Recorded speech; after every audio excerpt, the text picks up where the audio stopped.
Hey there, Steph here. And today I want to talk to you about the scorecard that you're keeping. Because for a lot of us, over the years, we've gotten lots of messaging, whether it is to have a fancy car, to have the perfect body, or to have lots of money. We've been fed these messages throughout the years, and a lot of them we didn't really choose. They just kind of came. But because of that, now that we're adults, we get to decide again. If there are things you're chasing, you might want to stop and pause and say, are these the things I really want, or just the things I was fed a long time ago and have held on to for this long? Now, this is very freeing for a couple of reasons.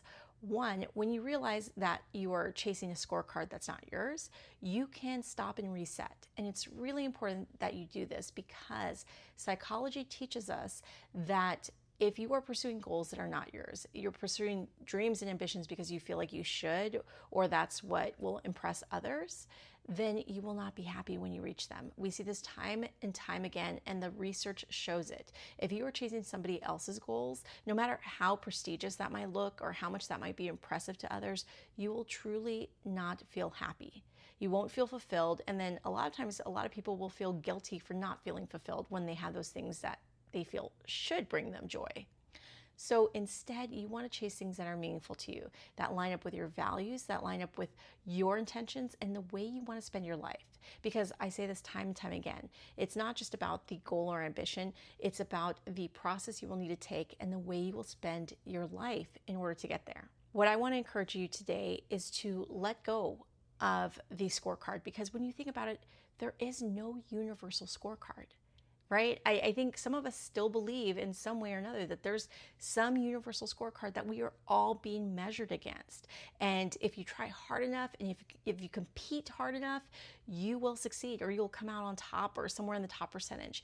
But that's not really true. There's no universal scorecard. Any celebrity, any political figure, anybody that you can think of, even if you love them, there are plenty of people that don't, right? So there is no universal scorecard that we are all agreeing upon.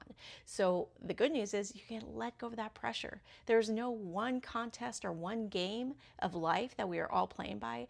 We get to set our own rules. And this is extremely important because, like I say all the time, you only live one life.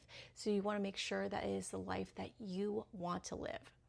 So today, I invite you to create your own scorecard. This should only take about 5 to 10 minutes. Don't overthink this or make this a huge thing. I know a lot of people say, like, what are the things that keep you from the work? And for some people, it is the planning. Like some people just love to plan. So they will stay in planning mode their entire lives and then feel discouraged when they don't make more progress in their life. So we don't want to do that. 5 to 10 minutes tops, and then we're going to move into execution of your plan. Here's how you start your scorecard. You want to think of 3 to 5 areas that matter to you. And again, not what you should care about, what you truly care about. 3 to 5 areas. This can be health, this can be spirituality, artistic, creative endeavors, whatever matters to you.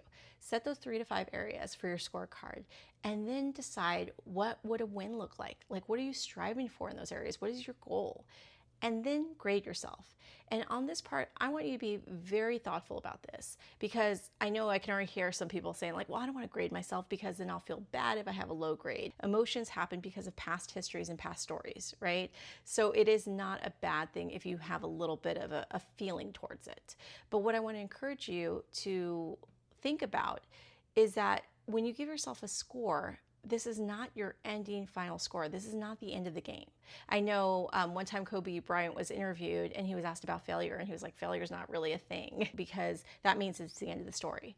And it's never really the end of the story, right? Something that other people might see as a failure, somebody like Kobe Bryant could have seen as a stepping stone. Like, at least I learned from this experience, I grow from it, and now I know how I'm gonna move forward. You can give yourself a color system, you can give a letter system like they would do in school, an A through D, A through C, whatever, or you can give yourself a number system 1 through 10, however works for you, but just give yourself a grade, and this is just for you personally to know where you currently are measuring up.